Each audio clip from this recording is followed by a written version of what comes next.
es una de las formaciones y de los proyectos que últimamente más parece que está de moda, por eso os interesaba a todos, el tema de gestión del cambio, que además en 10 días hacemos el curso completo. Y hoy lo hemos querido programar como una pequeña demo, una demo de una de las partes que se tocarán realmente en el curso, que es, no recuerdo las fechas, Fernando, es dentro de 10 días, la semana que viene, no la siguiente. A Fernando López, muchos de vosotros ya los conocéis. Yo voy a intentar hablar lo mínimo posible porque vengo del dentista y no sé si me voy a morder la lengua o qué me va a ocurrir. Y bueno, cualquier pregunta, cualquier sugerencia, abrís el micro y podéis hacer la pregunta directamente. Y lo dicho, cuantas más cámaras conectadas, mejor. Fernando. Muchísimas gracias. Pues vamos a comenzar directamente y como nos ha comentado Monse, lo que vamos a ver es una pequeña introducción de lo que es el curso de gestión del cambio que comenzaremos a impartir el día 16 y que también está disponible para empresas, lógicamente. Vamos a ver parte de la introducción de ese curso y también vamos a ver uno de los casos prácticos que se van a utilizar en ese curso. El curso va a contener unos 4 casos complejos que se van a ver entre sesión y sesión y otros 5 casos un poquito más sencillos. Vamos a ver uno de los sencillos. Y bueno, vamos a comenzar directamente pues con una buena noticia, con algo que ha sucedido hace exactamente 5 días, el pasado sábado. Como sabéis todos, se lanzó el cohete SpaceX, que es el primer cohete privado que ha tenido la capacidad de enviar una cápsula con 2 astronautas a la Estación Orbital Internacional. Y es una noticia extraordinaria porque es el triunfo de la economía y de la sencillez. Este proyecto, el SpaceX, forma parte de un proyecto mucho más ambicioso. El hito de poner 2 hombres en el espacio y llevar 2 hombres a la estación orbital es un hito importante porque demuestra que el proyecto es viable y es uno de los pasos en el proceso más complejo para lograr realizar en el futuro, allá por el año 2040 o 2050, minería en el espacio. Esto significa que en el año 2040 o 2050, si las cosas funcionan como está funcionando hasta el momento, es posible que tengamos naves espaciales y pequeñas bases espaciales extrayendo minerales de la Luna y de los asteroides. Y este es uno de los puntos, de los pasos intermedios que nos indica que este proceso posiblemente es viable. Esto además ha sucedido 9 años después del último lanzamiento del transbordador espacial, un grandísimo éxito de la ingeniería. El transbordador espacial tuvo 135 misiones exitosas y tan solo tuvo dos fracasos. Sin embargo, el transbordador espacial era poco viable porque era demasiado costoso, era demasiado complejo. A diferencia del SpaceX, que es un proyecto tremendamente sencillo, un cohete desde un punto de vista de la ingeniería tremendamente simple y tremendamente rentable. Lo que ha costado el lanzamiento del SpaceX comparado con cualquiera de los lanzamientos del transbordador espacial, pues es una cifra realmente ridícula. Y bueno, es curioso porque la complejidad del transbordador espacial deriva de algunos aspectos francamente curiosos. Por ejemplo, una de las historias más interesantes es lo que sucedió con los 2 cohetes laterales del transbordador. Los cohetes que vencían a la fuerza de la gravedad y que por tanto realizaban el trabajo más duro. Estos 2 cohetes, la NASA impuso desde el primer momento un requerimiento bastante complejo. Exigió que los cohetes debían tener un diámetro máximo de 4 pies y 8 pulgadas y media. Esto es 1,1 metro y 435 milímetros. Los ingenieros querían cohetes un poquito más anchos, porque un cohete es una explosión controlada, y si tienes un cohete un poquito más ancho es mucho más fácil controlarlo. Y además había que sincronizar 2 cohetes que están físicamente separados, lo cual es muy complejo. Así que este requerimiento del diámetro máximo hizo que el proyecto fuese mucho más complicado de lo que en principio debía haber sido. Claro, la pregunta inmediata que surge es, ¿por qué estos cohetes tenían que ser tan estrechos? Bueno, pues el motivo es que la NASA pensaba que posiblemente los cohetes se fabricarían en una factoría que estaba situado al otro lado de las montañas rocosas. Y para llevar los cohetes al punto de lanzamiento, sería necesario que fueran en tren atravesando un túnel que se fabricó en el siglo XIX a fuerza de pico, lo que significa que el interior del túnel era irregular y además el túnel era bastante estrecho. Así que para evitar que los cohetes se quedasen atascados en el interior del túnel, los ingenieros de la NASA, los directivos de la NASA, colocaron el requerimiento de que el diámetro del cohete debía ser inferior al ancho de vía del ferrocarril. Ancho de vía que en Estados Unidos, al igual que el ancho de vía internacional, es de 4 pies y 8 pulgadas y media.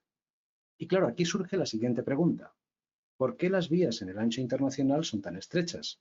Si las vías fueran un poquito más anchos, los trenes serían más estables, habría menos descarrilamiento y podrían ir más deprisa. Bueno, pues las vías se construyen con un ancho de vía de 4 pies y 8 pulgadas y media porque los primeros trenes y los primeros ferrocarriles fueron construidos por fabricantes de carros, como este tranvía que tenéis aquí del siglo XIX tirado por caballos.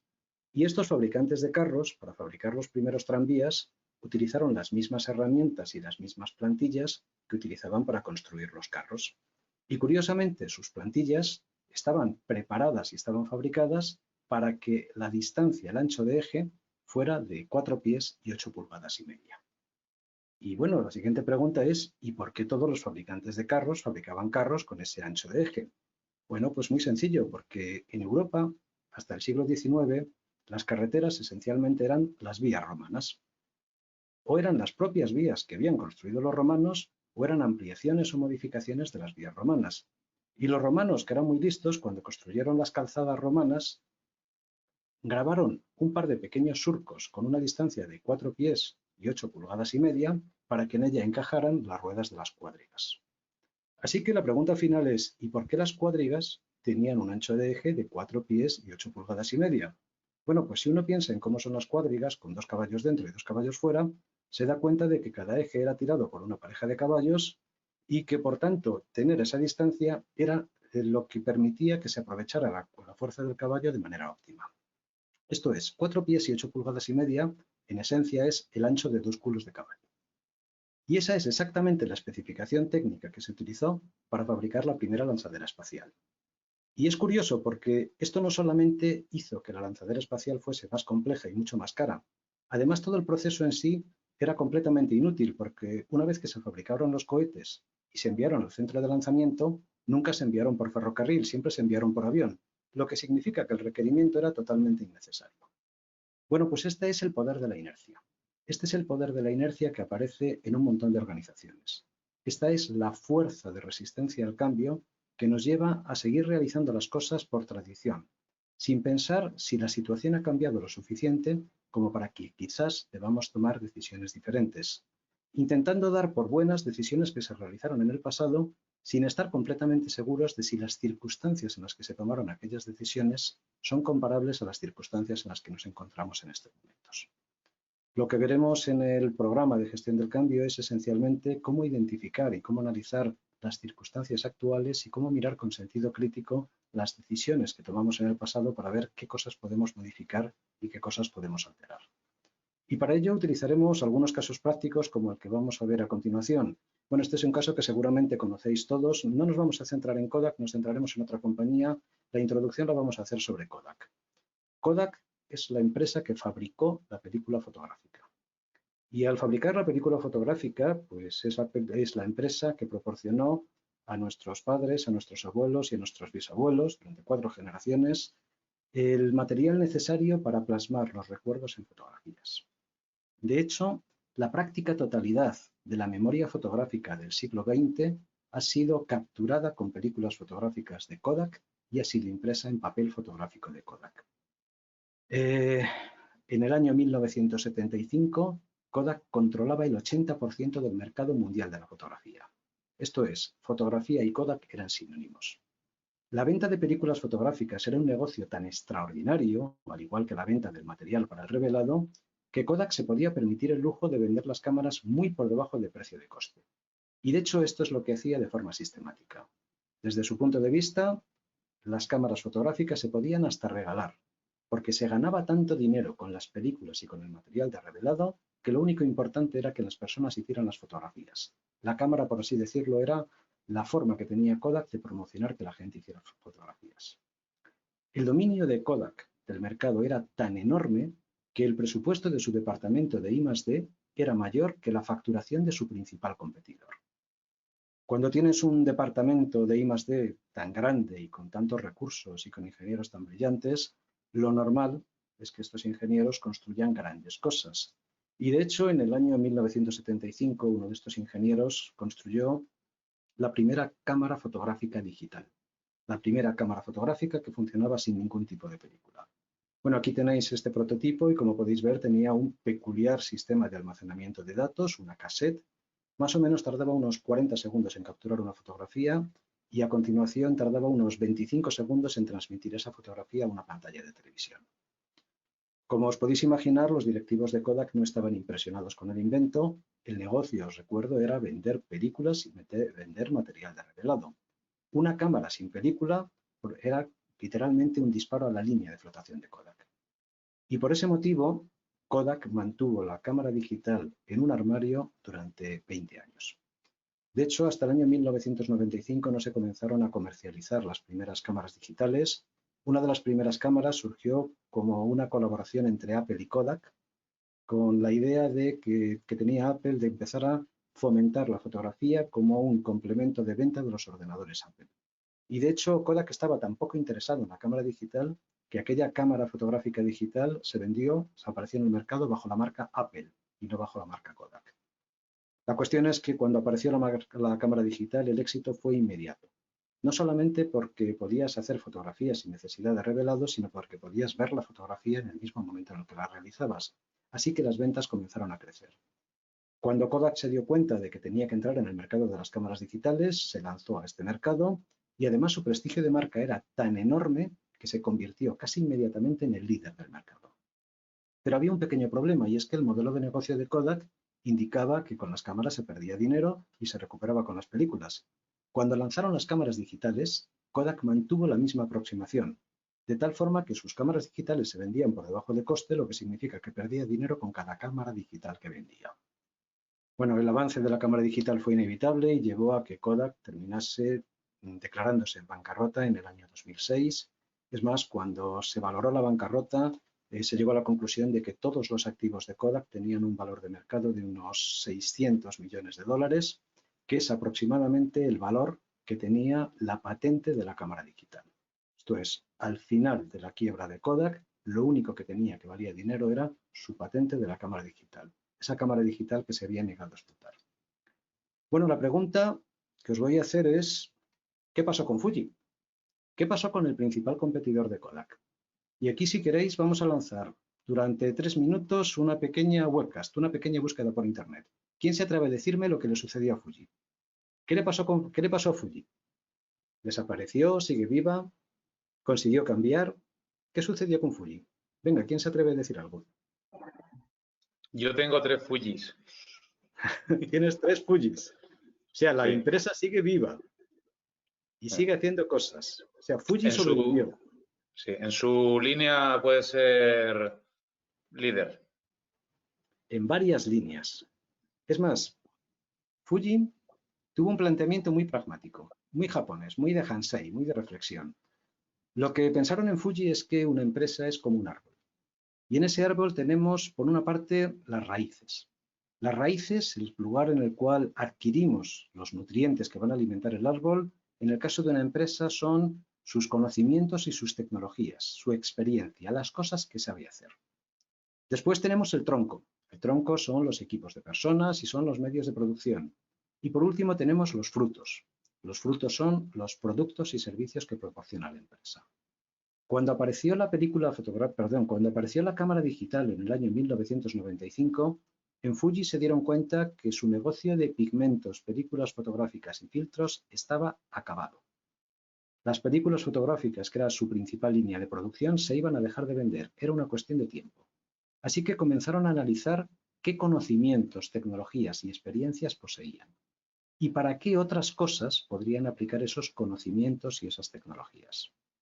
Lo que hicieron a continuación fue descubrir que el conocimiento que tenían servía para hacer muchas más cosas, además de películas fotográficas. Y de hecho, su diversificación de actividades pues les llevó a comenzar a fabricar pigmentos y tecnologías de impresión. También comenzaron a fabricar fijadores de pigmentos, esto es la sustancia química que se echa sobre una tela para que el pigmento se fije y por tanto no pierda el color cuando le damos una prenda. Filtros solares, membranas separadoras de gases, cultivo de células, tecnologías de conversión de luz en electricidad. Esto es, descubrieron que podrían hacer muchísimas más cosas con esos conocimientos que poseían. Hoy en día Fuji es una de las compañías químicas más importantes del mundo. es una de las compañías líderes del mundo en la producción de tecnologías de visualización remota de temperatura. Esto es, cuando dentro de poco volvamos a los centros comerciales y nos tomen la fotografía con un lector remoto, es perfectamente posible que ese lector remoto haya sido fabricado por Fuji o que esté asociado a una patente desarrollada por Fuji. Y también han entrado en el mercado de los fármacos. De hecho, son líderes en medicamentos contra el ébola y son una de las empresas principales en el desarrollo de un posible fármaco contra el coronavirus. La cuestión es que lo que hizo Fuji es posiblemente lo que debemos hacer nosotros, lo que significa que uno de los ejercicios que haremos en el curso de gestión del cambio es en las empresas de los participantes analizar los conocimientos y tecnologías que posee la empresa y la propia persona, los productos y servicios que actualmente estamos dando y las alternativas de productos y servicios que podemos dar. Porque no podemos negar que el cambio está aquí, que el cambio es completamente inevitable. Es más, es tan inevitable como nos muestra esta fotografía que se publicó el pasado lunes, hace tan solo 3 días. Esta fotografía lo que nos está mostrando es una célula humana que está sufriendo el ataque del coronavirus. Cada pequeño glóbulo, cada pequeña esfera de color naranja es un virus de coronavirus. Y esa es la naturaleza del ataque al que son sometidas nuestras células cuando el coronavirus entra en nuestro organismo. Es un virus extremadamente pequeño y es tan efectivo y tan contagioso precisamente por ser tan pequeño. Y es una buena muestra de la humildad con la que nos tenemos que enfrentar a los retos del futuro. Si este virus tan pequeño ha sido capaz de poner patas arriba al mundo entero, quizás es porque debamos ser un poquito más humildes y ser perfectamente conscientes de que no tenemos tanto control sobre la situación como nos gustaría tener. La única forma de recuperar ese control, la única forma de recuperar nuestras empresas, la única forma de recuperar la creatividad, la efectividad y la rentabilidad es mediante una actitud de adaptación continua y de preparación continua ante el cambio. Porque el cambio está aquí, no va a dejar de llegar, va a ser continuo y se está acelerando. En los próximos años veremos muchos más cambios. Afortunadamente, la mayor parte de ellos no vendrán por enfermedades terroríficas como esta, sino que vendrán por avances tecnológicos. Lo único que podemos hacer es estar preparados. Y para ello lo que veremos en el programa son técnicas, recursos, formas de pensar y formas de abrazar la filosofía del cambio. Y bueno, esto es lo que os quería comentar.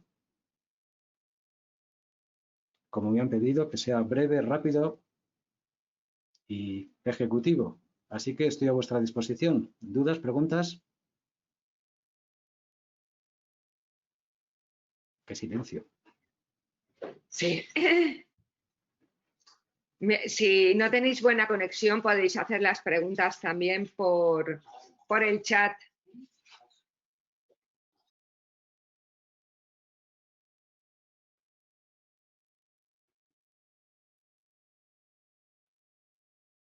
¿Alguna pregunta?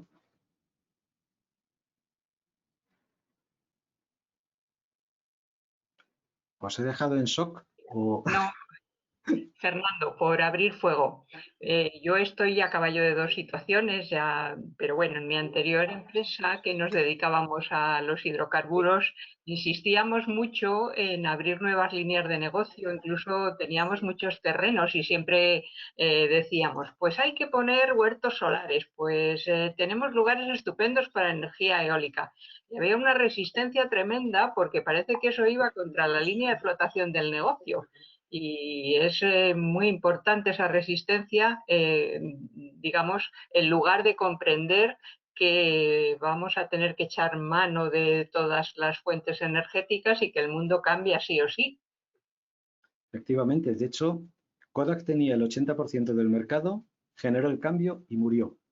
Fuji tenía menos del 10% del mercado, se adaptó, fue capaz de diversificar y hoy en día es una empresa muchísimo más grande de lo que era cuando se dedicaba al mundo de la fotografía.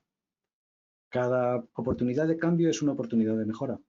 Y en concreto en el mundo de los hidrocarburos hay tantísimas posibilidades, hay tantísimo por hacer.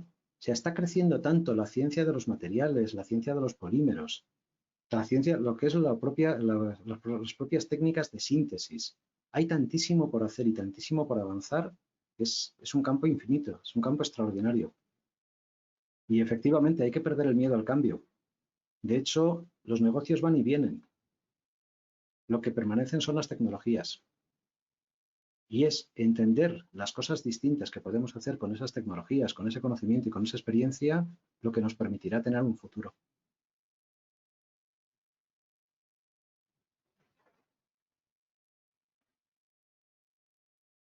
¿Más preguntas? ¿Más dudas? Creo que las tienes en el chat. Hay gente que me dice que te está preguntando por el chat. Hay una pregunta y es ¿cuáles van a ser los cambios fundamentales para las empresas? En estos momentos cualquier cosa que sea ser capaz de diversificar el negocio es fundamental. Y esto está sucediendo en todos los negocios. Estamos viendo un montón de negocios de restauración que están intentando adaptarse para poder hacer servicio a domicilio. Los servicios de hostelería van a tener también que adaptarse para ser capaz de dar cabida a nuevos servicios, a alojamientos temporales, alojamientos para grupos de empresas. Van a tener que diversificar de todas las formas posibles. En cuanto a las empresas tecnológicas, hay que abrirse a todas las tecnologías que sea posible. Y las empresas que no sean tecnológicas quizás deben empezar a mirar a la tecnología como una forma de optimizar y de mejorar sus procesos. En el área de Legal Tech en concreto, que es el área de actividad de mi startup, nos estamos encontrando con que los despachos tradicionales quieren convertirse en virtuales. Y eso significa adoptar tecnologías para funcionar de una forma distinta, mucho más eficiente desde el punto de vista de cómo gestionan su tiempo y mucho más eficiente también desde el punto de vista de los costes, porque hay que luchar por contener los costes. Otra pregunta es acerca de las herramientas exactas que se van a ver en el curso. Vamos a ver herramientas de detección de gestión de resistencia al cambio, vamos a ver técnicas para combatir la resistencia al cambio, vamos a ver técnicas de análisis del entorno, vamos a ver técnicas de análisis de modelos de negocio, también vamos a ver un par de técnicas de innovación sobre cómo diversificar el negocio, cómo encontrar cosas que potencialmente pueden ser interesantes y cómo realizar el proceso para diversificarlo. Y vamos a ver también herramientas sobre la gestión de personas, sobre el impacto de la gestión del cambio desde un punto de vista emocional, cómo afectan los cambios a las personas y cómo podemos paliar los daños emocionales asociados al cambio. Bueno, en el caso concreto de las técnicas emocionales, por ejemplo, vamos a ver las técnicas de comunicación necesarias para comunicar el cambio y el proceso de cambio. En la parte de análisis de negocio vamos a trabajar bastante con Osterwalder. Y en la parte de identificación de la diversificación vamos a trabajar mucho con el modelo Kano. Con el modelo Kano para identificar cuáles son las necesidades cambiantes de los clientes y cómo encontrar la pieza concreta de la necesidad del cliente sobre la que podemos construir un producto o servicio de éxito. Vamos a ver bastantes técnicas. En el curso lo que vamos a tener son 5 sesiones presenciales de 1 hora y material adicional de estudio entre sesión y sesión. Rosa, a mí me gusta más cuando es multidisciplinar porque suele haber muchísimos más puntos de vista distintos. Hay algo que enriquece muchísimo el trabajo en estos cursos y también el trabajo en los proyectos de innovación y los proyectos de diversificación, que es tener diferentes opiniones de personas que además tienen un diferente background profesional. Es curioso, pero imagino que ya os habréis dado cuenta todos, cuando analizamos los perfiles de las personas que tenemos en la organización, los ingenieros parecen clones, desde el punto de vista de que un ingeniero se ve claramente que es un ingeniero. Los abogados también se ve claramente quién es abogado, igual que los economistas. ¿Por qué se produce esto? Bueno, pues básicamente se produce porque los humanos tenemos un proceso de construcción de un núcleo de creencias que tiene lugar cuando nuestra edad está entre los 15 y los 25 años, que normalmente es la época en la que estamos, en la que vamos a la universidad. Eso es precisamente lo que provoca que los ingenieros se comporten como ingenieros porque su núcleo central de creencias se ha construido en su época de estudio en la universidad, o que los abogados sean tan abogados, o que los psicólogos sean tan psicólogos, o que los economistas sean tan economistas. Estos puntos de vista distintos, cuando trabajamos desde el punto de vista de diversificación de la compañía, aportan mucha riqueza, mucha variedad, muchos puntos de vista diferentes que enriquecen los unos a los otros. Temas de liderazgo, bueno, en este curso vamos a tocar poco los temas de liderazgo, los tocaremos desde el punto de vista de qué cosas debe tener en cuenta el líder, qué cosas debe cuidar el líder cuando está sometiendo al equipo a una transformación, cuando está sometiendo al equipo a un cambio. Qué cosas pueden funcionar bien y qué cosas no pueden funcionar, no van a funcionar tan bien. También vamos a hablar un poco sobre cómo tiene que analizar las personas que componen el equipo. Si tenemos personas que tienen una cualificación muy alta, no deberías nunca cocer una rana. Imagino que todos conocéis la técnica de cocimiento de ranas. Si queréis la cuento muy rápidamente. La técnica de cocimiento de ranas viene de una vieja tradición que consiste en que las ranas tienen un sistema de detección de la temperatura un tanto deficiente. No detectan temperatura absoluta como nosotros los humanos, que somos capaces de evaluar con 5 grados de diferencia a qué temperatura estamos. En el caso de las ranas, solamente detectan las diferencias de temperatura, si hace más calor o más frío. Esto significa que puedes sumergir a una rana en un bote con agua, en un cazo con agua más o menos fría, y puedes ir calentándolo muy despacio. De tal forma que, como lo estás calentando muy despacio, la rana no notará que estás subiendo la temperatura y terminará por cocerse dentro del cazo sin hacer ningún esfuerzo por salir del cazo. La técnica de cocer una rana significa hacer los cambios sin que la gente se dé cuenta. Esto es, en un momento determinado, quieres que la gente deje de hacer fotocopias porque gastan mucho papel de la empresa en hacer fotocopias. Así que pones un cartelito de fotocopia estropeado. Un par de semanas más tarde pones un cartelito de fotocopia enviada a reparación. Y 3 semanas más tarde quitas el enchufe de la fotocopiadora y la fotocopiadora ha desaparecido sin que nadie se entere. Eso es cocer una rana, es ocultar un cambio. La cuestión es que esta técnica nunca debemos utilizarla con personas que están cualificadas. Estos son algunos de los aspectos que veremos en el curso. En qué momentos es bueno el utilizar un tipo de técnicas y en qué momentos hay técnicas que no debemos utilizar. Marta nos pregunta qué fases tiene el cambio. Bueno, vamos a ver el modelo de Lewin, que nos habla de 3 fases distintas. Nos habla de que los cambios se suelen producir con una fase inicial de fusión, en la que tenemos una estructura sólida, firmemente organizada, y que fundimos y pasamos a un estado líquido. Cuando está en un estado líquido, la organización es moldeable y podemos llevarla a un estado distinto, y a continuación realizamos una recristalización, una fase 3 de recristalización, en la que volvemos a fijar la nueva organización y la nueva estructura. También veremos que en el escenario actual este modelo de Lewin está en crisis, porque como nos dijo Zygmunt Bauman en el año 1999, vivimos en una época de modernidad líquida, en el que la tecnología provoca tantos cambios tan deprisa que no tenemos tiempo de recristalizar cuando nos llega la siguiente oleada de cambio. Así que veremos el modelo de Lewin, pero también veremos cómo nos tenemos que adaptar a este nuevo escenario de situación líquida permanente, de cambio permanente, de adaptación al cambio de forma permanente. Monse nos pregunta, perdón, hay otra pregunta más. ¿Qué papel juega el pensamiento crítico en los cambios? En mi opinión, absolutamente todo. El pensamiento crítico es la base de todo. El pensamiento crítico es la capacidad de realizar preguntas incómodas orientadas a mejorar las cosas. De tal forma que con el pensamiento crítico lo que haremos será poner en duda si lo que estamos haciendo es suficientemente eficiente con el objetivo de mejorar la situación, e incluso pondremos en duda lo que son nuestras propias aportaciones y lo que es nuestro propio pensamiento. Esta idea que tuve hace 2 años y que hace 2 años me pareció una idea brillante, ¿sigue siendo brillante hoy en día? ¿Cómo podría mejorarla? El pensamiento crítico es la base del método científico y hoy en día necesitamos mucho método científico y pensamiento crítico para enfrentarnos a los retos que tenemos por delante. Lo que significa que sí que vamos a hablar de pensamiento crítico en el curso. ¿Cómo debería ser el ritmo del cambio? Inmenso. El ritmo del cambio debe ser absolutamente inmenso, tan rápido como se están produciendo los cambios en nuestro entorno. Hoy en día los cambios se producen a toda velocidad, lo que significa que tenemos que estar preparados para seguir este ritmo. Voy a utilizar una metáfora que se utilizó en el libro Alicia a través del espejo. En este libro se narra un curioso encuentro entre Alicia y la Reina Roja. En los países anglosajones las piezas de ajedrez no son blancas y negras, sino que son blancas y rojas. Así que, bueno, en un momento dado se encuentra con la Reina Roja. Y la Reina Roja está corriendo por el campo. Y cuando ve a Alicia que está quieta, le dice, corre, corre, ponte a correr, ponte a correr. Y las dos, tanto la Reina como Alicia, empiezan a correr al mismo tiempo. Y en un momento determinado Alicia le pregunta, ¿por qué estamos corriendo? Y la Reina le contesta, pues corremos porque estamos en un país en el que el paisaje también corre. Así que si quieres permanecer en el mismo sitio tienes que correr.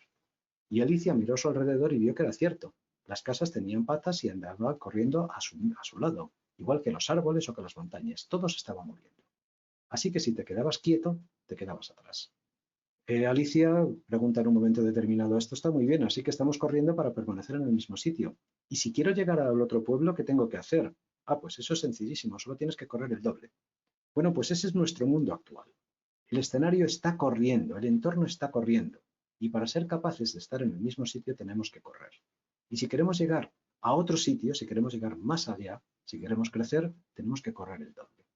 Lo que significa que estarse quieto supone quedarse atrás o en este escenario actual incluso desaparecer.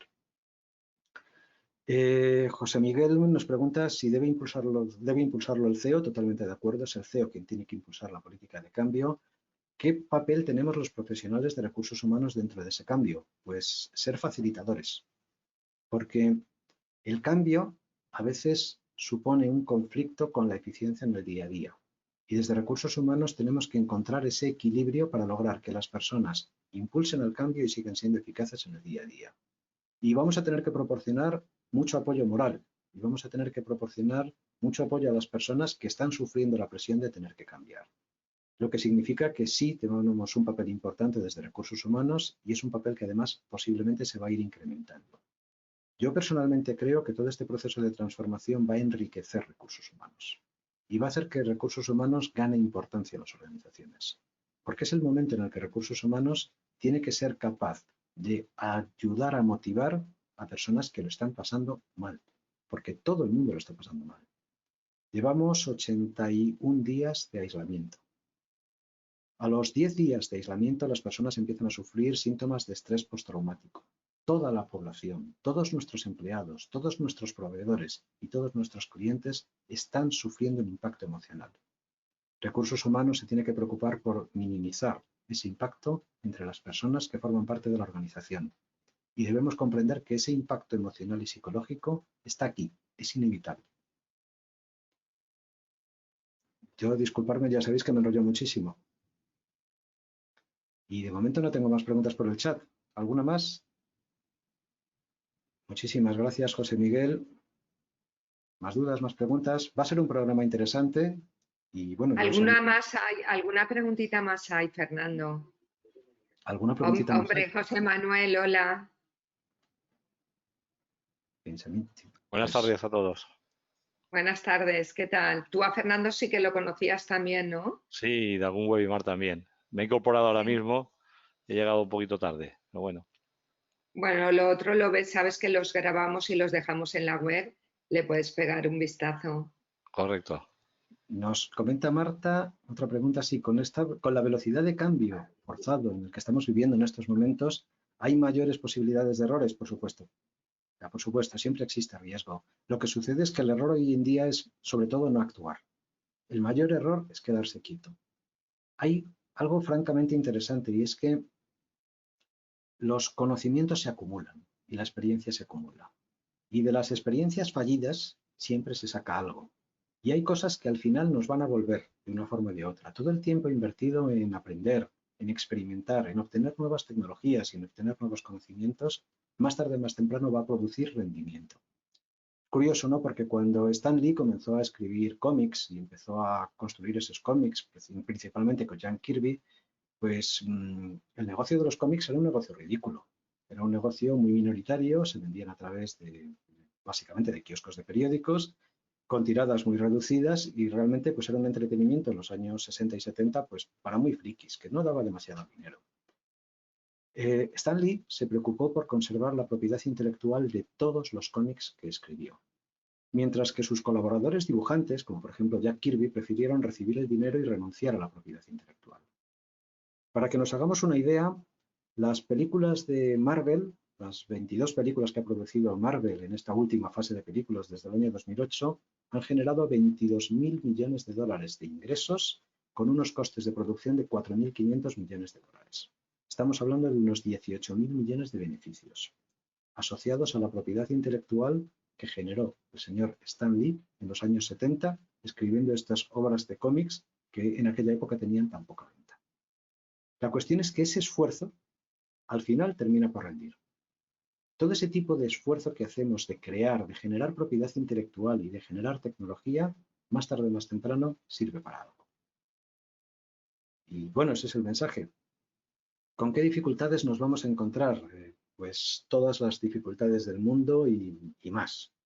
Se está viendo en aquellos países que ya están abriéndose a la actividad que la recuperación está siendo relativamente rápida. En Italia se abrieron a la actividad por completo este lunes y ya están en situaciones de actividad casi cercanas a lo que era anterior a la crisis. En España hemos tenido una crisis un poquito más profunda que en Italia y además pues tenemos problemas adicionales, pero a medida que se han empezado a abrir las cosas, se está empezando a ver que la recuperación puede ser relativamente rápida. Nos vamos a encontrar con dificultades financieras, con dificultades de financiación. Nos vamos a encontrar con dificultades de rendimiento de las personas, de personas que están psicológicamente destrozadas.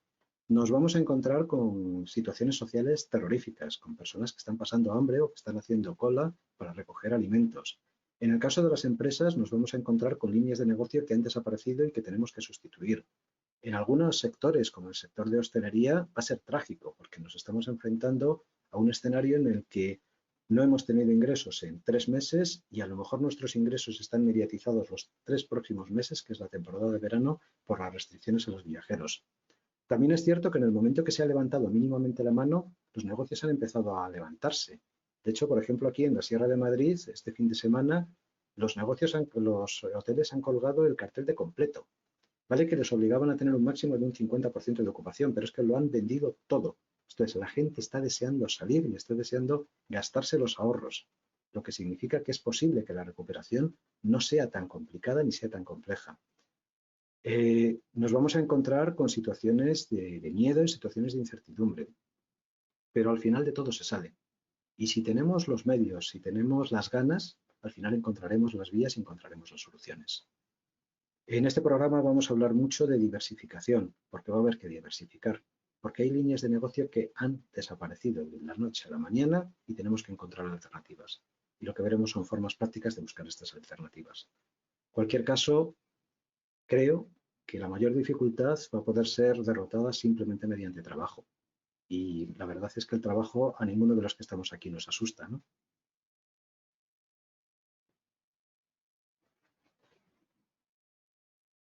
No sé si te he contestado, Begoña. Bueno, es en eso en lo que tenemos que trabajar, Begoña. Begoña nos pregunta qué pasará si no somos capaces de identificar el cambio. Es eso lo que tenemos que intentar. Tenemos que buscar esa transformación, tenemos que buscar cuáles son las necesidades del cliente, tenemos que utilizar mucha empatía, exactamente cuál es el dolor del cliente y cómo podemos mitigar ese dolor, porque la realidad es que los clientes van a estar muy agradecidos con cualquier cosa que les demos. Están deseando volver, están deseando recuperar su vieja vida. Y eso significa tirar de sus antiguos proveedores y eso significa recuperar las cosas tal y como eran antes. Empatía, muchísima empatía, muchísimo ponernos en sus zapatos e intentar entender sus necesidades.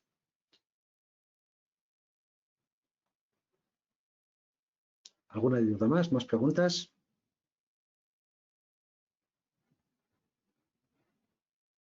Yo solo puedo hablar con Gema, con José Manuel, con los que os veo, porque al resto no os veo. Bueno, si no hay ninguna pregunta más, yo creo que ha sido una píldora muy concreta. Hemos visto uno de los puntos principales e introductorios y seguiremos haciendo píldoras y seguiremos haciendo cursos, que parece que es el rey de los cursos, el de gestión del cambio. Ya hemos hecho varias ediciones y sé que muchos de vosotros estáis preocupados por este tema del cambio, que además va a ser continuo y nos lo vamos a estar encontrando durante mucho tiempo. Si no hay más preguntas, lo vamos a dar por finalizado y espero vuestras... Hay una pregunta de Rosa, nos pregunta Rosa, ¿una formación así no presencial cómo funciona? ¿Cala igual? Es más complicado. Y de hecho nosotros estamos en esa transformación de mover todo lo que era nuestro espíritu de formación presencial a la formación online. Y efectivamente nos estamos encontrando dificultades. Por ejemplo, nos hemos encontrado dificultades en cuál es la longitud idónea para las sesiones presenciales y en cómo sincronizar el material online con la sesión presencial. La pregunta de si cala igual, pues mi respuesta personal es que no cala igual. No es posible que cale igual. Podemos conseguir que impacte, pero no vamos a conseguir lo que conseguíamos antes aislando a las personas en un aula durante 8 horas o 16 horas seguidas, porque no tenemos, digamos, esa inmersión que teníamos antes. Sí creo que estamos consiguiendo que la formación sea efectiva y también es cierto que no tenemos alternativa. La formación presencial está prohibida. y no creo que podamos volver a tener formación presencial posiblemente en todo lo que resta de año, lo que significa que este es el único camino por el que podemos ir. Y bueno, nos estamos esforzando en evolucionar el modelo, hemos creado una plataforma totalmente nueva para poder impartir esta formación y de hecho estamos muy orgullosos de la plataforma que hemos construido con la última tecnología. No es exactamente lo mismo. Yo estoy deseando que vuelva a la normalidad para volver a tener a los alumnos en el aula y poder hacer los casos como los hacíamos antes, pero es lo único que podemos hacer en estos momentos, lo que significa que hagámoslo lo mejor que podamos. Y vamos, yo creo que está funcionando. Sí, no, yo ahí añado, Rosa, bueno, José Manuel ha participado en varios cursos online, también nos puede dar su opinión, pero sí que es cierto que nosotros metemos muchas formaciones presenciales virtuales, como lo que estamos haciendo ahora a través de webinar. Y el consultor a través de, qué niña más mona, dile que se una a nosotros también. Y el consultor a través de casos prácticos, a través de vídeos, a través de imágenes, intenta captar esa atención. Y luego la parte que es online pura y dura, lo que hacemos es poner casos prácticos para que se puedan trabajar con detalle y para que los puedan analizar bien. Y sobre todo poner muchas sesiones presenciales virtuales. Por ejemplo, la semana que viene, el día 9, empieza la de presentaciones eficaces a través de plataformas virtuales. Lógicamente es un curso con muchísimas sesiones presenciales virtuales. No tendría sentido que la mayor parte fueran online. Y en el caso de gestión del cambio, con Fernando, pues exactamente igual. Hay muchas sesiones virtuales porque hace falta trabajarlas de esta forma. Pero aún así nos falta el tacto y nos falta el contacto y esa inmersión de 8 horas, porque al final una presencial virtual no se puede hacer de más de 2 horas, sino todo el mundo desconectaría, quitaría la cámara y se pondría a hacer otras cosas. José Manuel, ¿cuál ha sido tu experiencia en las formaciones que has hecho? Que sé que habéis hecho 3 o 4. Sí, bueno, yo estoy totalmente de acuerdo con lo que ha dicho Fernando, es decir, es un sobreesfuerzo el que tiene que realizar el formador para conectar con gente que en muchas ocasiones, en nuestro caso, ni siquiera teníamos cámaras, donde encima pues no ves a la persona, porque nos ha pillado todos fuera de juego. Entonces, en nuestros lugares de trabajo cámaras no teníamos, hemos ido a adquirirlas y estaban agotadas. Bueno, es un poco desastre, la gente tiene que conectarse, entre que aprende o no aprende. Luego, si no ves a la persona ni siquiera por una imagen, es como si estuvieras hablando tú solo, ¿no? Tienes una sensación extraña de que la comunicación fluye poco. Entonces, la verdad es que es un esfuerzo grande el que hace el formador y bueno, ya depende mucho también del esfuerzo que haga la persona que está al otro lado para intentar mantenerse activo y mantenerse atento a esta nueva circunstancia. Es fácil perder la atención, porque presencial, lo que tú has dicho, te falta el contacto, el cariño, el interactuar, todo aquello que no hay. Pero también es verdad que lo ha hecho Fernando, es decir, es la que tenemos ahora y es a lo que tenemos que cogernos, es decir, no, lo peor es no hacer nada y quedarte en la queja, ¿no? Entonces, ante salir de la queja, pues la mejor opción que tenemos ahora es esta. Y ya está, yo espero que pronto pueda volver el tema presencial. Parece ser, no lo sé, que para Labora y demás empresas sí que se ha abierto ya la formación presencial. Falta ver si se abre un poco para empresas in company o para otro tipo, pero yo entiendo que se abrirá pronto también, ¿eh? Y volvamos un poco a tener una formación. Fundae todavía no. Fundae de momento no la abre.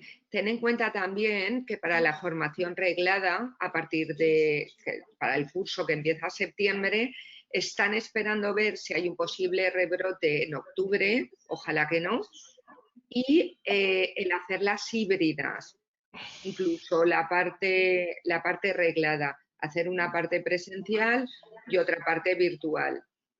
Luego también, pues bueno, en función de las zonas y en función de las casas, aún abierta la formación presencial, pues si hay poco riesgo porque no hay rebrote, la gente se animará.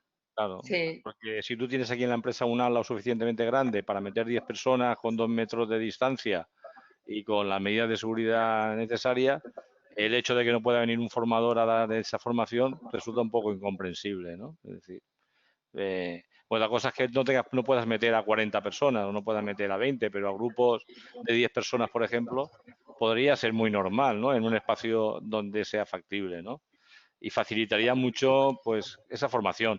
Ten en cuenta que la gente que de alguna manera tenemos más o menos costumbre de estar en el mundo de la formación, pues lo recibimos de manera, pero cuando esto lo intentas lanzar a personal más operativo, donde nunca ha tenido una formación tipo online, pues es muy complicado.